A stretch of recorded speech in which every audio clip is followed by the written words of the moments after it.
पांडवों का परिवार सहित कुरुक्षेत्र में पहुंचना। वैशंपायन जी कहते हैं, राजन, तदनंतर राजा युधिष्ठिर ने लोकपालों के समान पराक्रमी अर्जुन आदि वीरों द्वारा सुरक्षित सेना को कूच करने की आज्ञा दी। आज्ञा पाते ही सब लोग चल दिए। कुछ लोग सवारियों से जा रहे थे और कुछ लोग पैदल। कोई महान वेगशाली घोड़ों पर, कोई प्रज्वलित अग्नि के समान दमकते हुए स्वर्णमय रथों पर, कोई गजराजों पर और कोई ऊंटों पर सवार होकर यात्रा करती थी। नगर और प्रांत के रहने वाले मनुष्य भी धृतराष्ट्र का दर्शन करने के लिए नाना प्रकार की सवारियों से राजा युधिष्ठिर के पीछे पीछे गए। राजा के कथनानुसार सेनापति कृपाचार्य भी सेना को साथ लेकर आश्रम की ओर चल दिए। गुरुराज युधिष्ठिर अनेकों ब्राह्मणों से घिरे हुए यात्रा कर रहे थे। उस समय अनेकों सूत, मागध और बंदी जन उनकी स्तुति करते चलते थे। उनके मस्तक पर श्वेत छत्र तना हुआ था तथा रथियों की बहुत बड़ी सेना उनके साथ चल रही थी। भयंकर कर्म करने वाले भीमसेन पर्वताकार गजराजों की सेना के साथ जा रहे थे।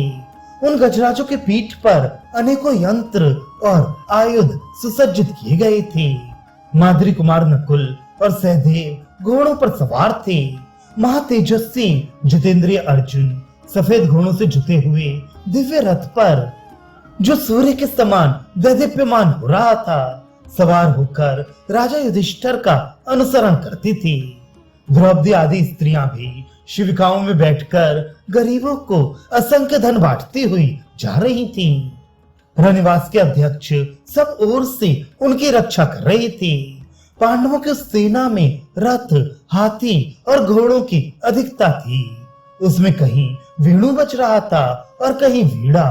इन वाद्यों की तुमुल ध्वनि से युक्त होने के कारण उसकी बड़ी शोभा हो रही थी। कुरुवंशी वीर नदियों के रमणीय तटों तथा अनेकों सरोवरों पर पड़ाव डालते हुए क्रमशः आगे बढ़ते गए। महातेजस्वी युसु और पुरोहित धौम्य मुनि युधिष्ठिर के आदेश से हस्तिनापुर में ही रहकर नगर की रक्षा करती थी। उधर राजा युधिष्ठिर क्रमशः चलते चलते परम पवित्र यमुना नदी को पार करके कुरुक्षेत्र में जा पहुंचे और वहां दूर से ही उन्होंने राजर्षि शतयूप तथा कुरुवंशी धृतराष्ट्र के आश्रम को देखा। इससे सब लोगों को बड़ी प्रसन्नता हुई। समस्त पांडव अपनी अपनी सवारियों से उतर पड़े और दूर से ही पैदल चलकर बड़े विनय के साथ राजा के आश्रम पर आए। साथ आई हुई समस्त सैनिक, राज्य के निवासी मनुष्य तथा कुरुवंश के प्रधान पुरुषों की स्त्रियां भी पैदल ही आश्रम तक गई। धृतराष्ट्र के उस पवित्र आश्रम पर सब ओर मृगों के झुंड दिखाई देते थे और केले का सुंदर उद्यान वहां की शोभा बढ़ा रहा था। पांडव लोग जो ही आश्रम में पहुंचे त्यों ही बहुत से व्रतधारी तपस्वी कौतूहलवश उन्हें देखने के लिए वहां एकत्रित हो गए। राजा युधिष्ठिर ने आंखों में आंसू भरकर उन तपस्वियों से पूछा, मुनिवरों, हमारे ज्येष्ठ पिता इस समय कहाँ गए हैं? उन्होंने उत्तर दिया, राजन, वे स्नान करने, फूल लाने तथा कलश में जल भरने के लिए यमुना के तट पर गए हैं। ये सुनकर उन्हीं के बताए हुए मार्ग से वे सबके सब पैदल ही यमुना तट की ओर चल दिए। कुछ दूर जाने पर उन्हें धृतराष्ट्र आदि सब लोग दूर से आते दिखाई दिए। फिर तो समस्त पांडव पिता के दर्शन की इच्छा से बड़ी तेजी के साथ चलने लगे। सहदेव तो बड़े वेग से दौड़कर कुंती के पास जा पहुंचे और माता के चरणों में पड़कर फूट फूट कर रोने लगे। अपने प्यारे पुत्र को देखकर कुंती के मुख पर भी आंसुओं की धारा बह चली और उन्होंने सहदेव को दोनों हाथों से उठाकर छाती से लगा लिया। तदनंतर राजा युधिष्ठिर, भीमसेन, अर्जुन और नकुल को देखकर वे बड़ी उतावली के साथ उनकी ओर चली। माता को आती देख पांडवों ने पृथ्वी पर माथा टेक कर उन्हें प्रणाम किया। तत्पश्चात अपने नेत्रों के आंसू पहुंचकर उन्होंने गांधारी सहित राजा धृतराष्ट्र और माता कुंती के चरणों का विधिवत स्पर्श किया तथा उन सबके हाथ से जल के भरे हुए कलश स्वयं ले लिए। उस समय रणवास की स्त्रियों तथा नगर और प्रांत के रहने वाले अन्य लोगों ने धृतराष्ट्र का दर्शन किया और राजा युधिष्ठिर ने सब लोगों का नाम और गोत्र बतलाकर परिचय दिया। परिचय पाकर धृतराष्ट्र ने भी उन सबका सत्कार किया और उन सबसे घिरकर वे आनंद के आंसू बहाने लगे। उस समय उन्हें ऐसा जान पड़ा मानो मैं पहले की भांति ही हस्तिनापुर के राजमहल में बैठा हूँ। तदनंतर द्रौपदी आदि बहुओं ने गांधारी और कुंती सहित राजा धृतराष्ट्र को प्रणाम किया और उन्होंने भी उनको आशीर्वाद दिया। इसके बाद वे सबके साथ सिद्ध और चारणों से सेवित अपने आश्रम पर आई। इस समय उनका आश्रम तारों से भरे हुए आकाश की भांति दर्शकों से भरा था। राजा धृतराष्ट्र जब युधिष्ठिर आदि पांचों भाइयों के साथ आश्रम में विराजमान हुए, उस समय वहां अनेकों देशों से आए हुए महान भाग्यशाली तपस्वी पांडवों को देखने के लिए पधारे हुए थे। उन्होंने पूछा, यहाँ आए हुए लोगों में महाराज युधिष्ठिर कौन है? भीमसेन, अर्जुन, नकुल, सहदेव और यशस्विनी द्रौपदी देवी कौन है? हम लोग इन सब का परिचय जानना चाहते हैं।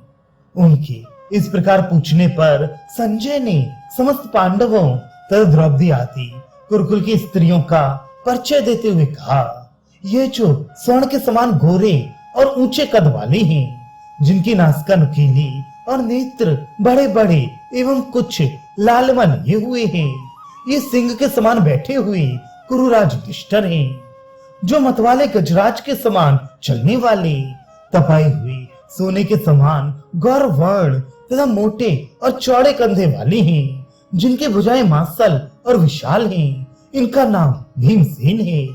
इनके पास जो महान धनुर्धर और श्याम रंग के तरुण दिखाई देते हैं, जिनके कंधे सिंह के समान ऊंचे और नेत्र कमल दल के समान विशाल हैं, ये वीरवर अर्जुन हैं। कुंती के पास जो दो श्रेष्ठ पुरुष बैठे दिखाई देते हैं, वे एक साथ ही उत्पन्न हुए नकुल और सहदेव हैं। रूप, बल और शील में इन दोनों की समानता करने वाला संसार में दूसरा कोई नहीं है। ये नील कमल के समान श्याम रंग वाली सुंदरी, जो मूर्तिमती लक्ष्मी तथा देवताओं की देवी सी जान पड़ती हैं, महारानी द्रौपदी हैं। इनके पास जो ये स्वर्ण से भी उत्तम कांति वाली देवी चंद्रमा की मूर्तिमती प्रभासी विराजमान हो रही हैं। ये अनुपम प्रभावशाली चक्रधारी भगवान श्री कृष्ण की बहन सुभद्रा है। उधर जो विशुद्ध सोने के रंग वाली सुंदरी देवी बैठी हैं, वे नागराज कन्या उलूपी हैं तथा जिनके शरीर का रंग नूतन मधुक पुष्पों की शोभा को मात कर रहा है, वे राजकुमारी चित्रांगदा हैं। ये दोनों भी अर्जुन की ही पत्नियां हैं।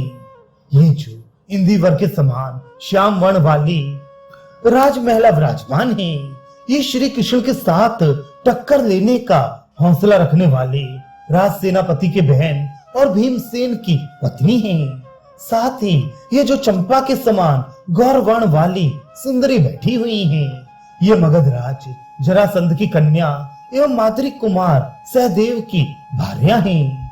इनके पास जो नील कमल के समान श्याम रंग वाली महिला है, वह माद्री के ज्येष्ठ पुत्र नकुल की पत्नी है।